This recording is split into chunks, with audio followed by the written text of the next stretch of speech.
দেশ পেরিয়ে 24-এ পা রাখলো এনটিভি। আমি বলবো যে এনটিভি একটি পূর্ণ যৌবনে পদার্পণ করেছে, দুর্দান্ত গতিতে এগিয়ে চলেছে।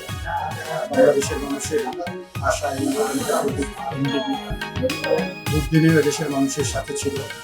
দেশের স্বাধীনতা, সার্বভৌমত্ব, গণতন্ত্র এবং গণমাধ্যমের স্বাধীনতার পক্ষে এনটিভি তার প্রতিষ্ঠা লগ্ন থেকে ভূমিকা রেখে আসছে। এবং আমরা দেখছি জুলাই বিপ্লবের সময় এনটিভি বিপ্লবীদের সাথে ছিল, স্বাধীনতার পক্ষে ছিল, জুলাই গণ অভ্যুত্থানের পক্ষে ছিল। জুলাই বিপ্লবের পক্ষে থেকে তারা যে ভূমিকা রেখেছিল নতুন বাংলাদেশ যাত্রা অব্যাহত থাকবে, দেশের মানুষের সাথে থাকবে। এবং আমরা যা সাংবাদিক সংগঠন করি, সাংবাদিক ইউনিয়ন করি, আমরা এনটিভির পাশে থাকবো।